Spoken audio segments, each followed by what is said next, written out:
द्रौपदी जी सामने आई और द्रौपदी जी ने कहा कि भगवान, आपने ही बार बार प्रवचन किया है कि दया धर्म का मूल है। आपने कहा दया धर्म का मूल है, और आपके छोटे भाई जो आपके प्रति कितना आदर भाव रखते हैं, आप विरक्ति के निश्चय को त्याग कर प्रजा पालन कीजिए, यज्ञ कीजिए, कहते कहते विचारों के तालू सूख गए, मुंह सूख गए। और आप कैसे कठोर हृदय के हैं, आपको अपने भाइयों पर दया नहीं आती। अधर्म का मूल है। आपने द्वैत वन में अपने भाइयों से कहा था, मुझसे भी कहा था, श्री कृष्ण की साक्षी में कहा था कि भाइयों रो मत, 12 वर्ष पूरे कर लो, 1 वर्ष अज्ञातवास पूरा कर लो, हम अपने अधिकार को प्राप्त करेंगे। और वे भी सीधे सीधे नहीं देते हैं, तो हम क्षत्रिय धर्म के अनुसार संग्राम करके और अपने अधिकार को प्राप्त करेंगे। आपने वचन दिया था, अब तो आपकी बात झूठ होगी। भगवान की जल समाधि का स्थल याद रखती है कब पतिदेव ने क्या कहा था, पुरुष ने कब क्या कहा, ये पुरुष को याद नहीं रहता, माताओं को याद रहता है। इसलिए मौके पर इतना बढ़िया वो कह देती, देखो ये बात कोई नहीं कह पाया, ये बात द्रौपदी ने कही कि वे जो अन्याय के अधर्मी अत्याचारी हैं उनको दंड दें, सज्जनों की रक्षा करें, युद्ध में कभी पीठ न दिखावें। आपने पीठ नहीं दिखाई, आपने दुष्टों को दंड दिया, और आप सत्पुरुषों का पालन करने वाले हैं। यही तो आपका धर्म है, इसी का पालन आप कीजिए। देखो, ये धरती वेद पढ़ने से नहीं मिली है, दान से नहीं मिली है, समझाने बुझाने से नहीं मिली है। शनिवार तथा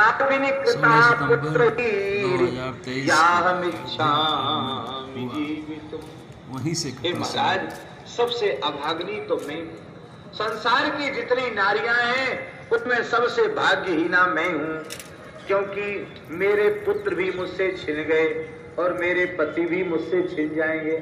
अब तक तो आपने साथ रखा था, अब आप सन्यासी हो जाएंगे तब तो कहेंगे साथ रखेंगे नहीं।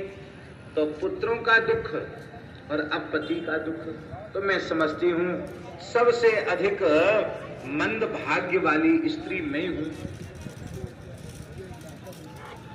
सरजू किनारे भगवान कथा राजाओं के पास एक सबसे महत्वपूर्ण तत्व है, उस तत्व का नाम है दंड।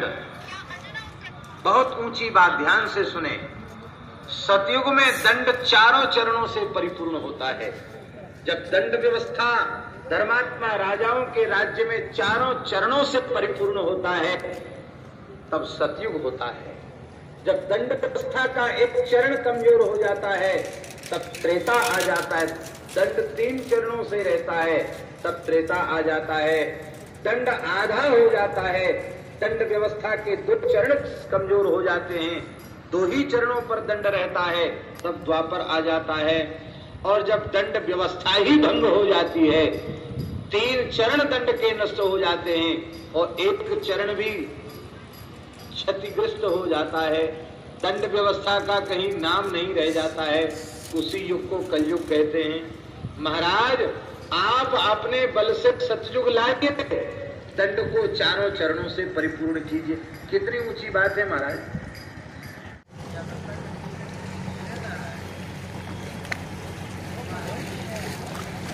और भी आ रहा कुछ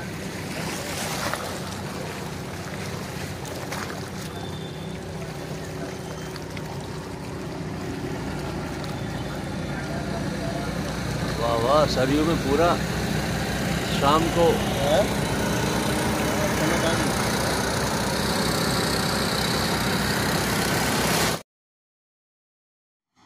बोलो जय सिया राम।